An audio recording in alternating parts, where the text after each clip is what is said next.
As a kid, I always was more attracted and attached to more stereotypical girl things, like Barbies and dresses and sparkly clothes. I didn't know what transgender meant. I just knew that I was liking the things that I liked. It wasn't until one morning before fourth grade, I remember like it was yesterday, I was crying, hysterically crying. My parents look at me and they say, "Honey, what's wrong?" And I said, "Mom, Dad, I'm not just a boy who likes girly things. I am a girl, and I want you to know that." And they looked at me, and they loved me, and they told me that everything's going to be okay. I'm so grateful for that, looking at that almost 11 years later, that I'm so proud of the woman that I've become and that I didn't have to hide who I was. And I know that so many people, so many transgender young people don't have that support, and I really want to fix that. Transgender basically means that you identify as the gender that you were assigned at birth. So I was assigned male at birth, but as early as 2 years old, I did not feel that way at all.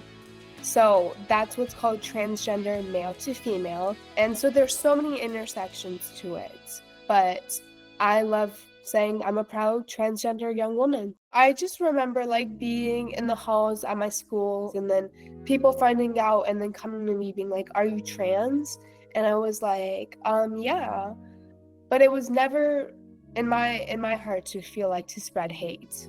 It was just that they didn't know. So there's so much more learning that us humans go through, and especially in middle school, it's important to challenge that, right? I think now what seems like a hardship is just all the ignorance that there is happening in the world. Something I always like to remind myself is that acceptance does not require understanding, and I want a place in the world for me to be myself, for all transgender people to be themselves without fear and without question.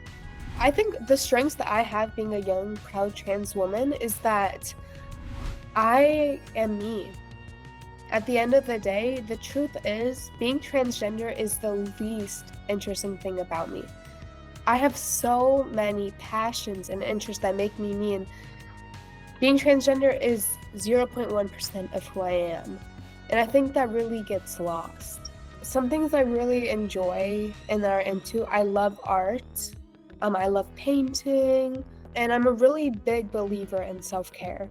Whenever I feel down or whenever I feel upset, I just love going outside in the nature and walking, listening to music sometimes, and it really helps calm me down. I love volunteering. That has been a big pivotal part of my life ever since I could speak honestly. Once I came out to my parents and my family and started thinking, how can we find other positive experiences of proud young trans people like myself? Because when we were figuring out everything, all we saw was the negative, and that wasn't the truth, and that wasn't the majority. The Gender Cool Project, or Gender Cool for short, we are a national storytelling organization that is focused on real-life examples of real positive experiences, meeting beautiful transgender and also non-binary young people who are thriving. And the work we do is storytelling and advocating just to show people who we are. Because the truth is, 75% of Americans have never met someone who identifies as transgender.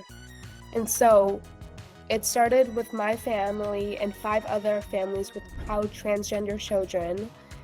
And we have now since become 25 proud families.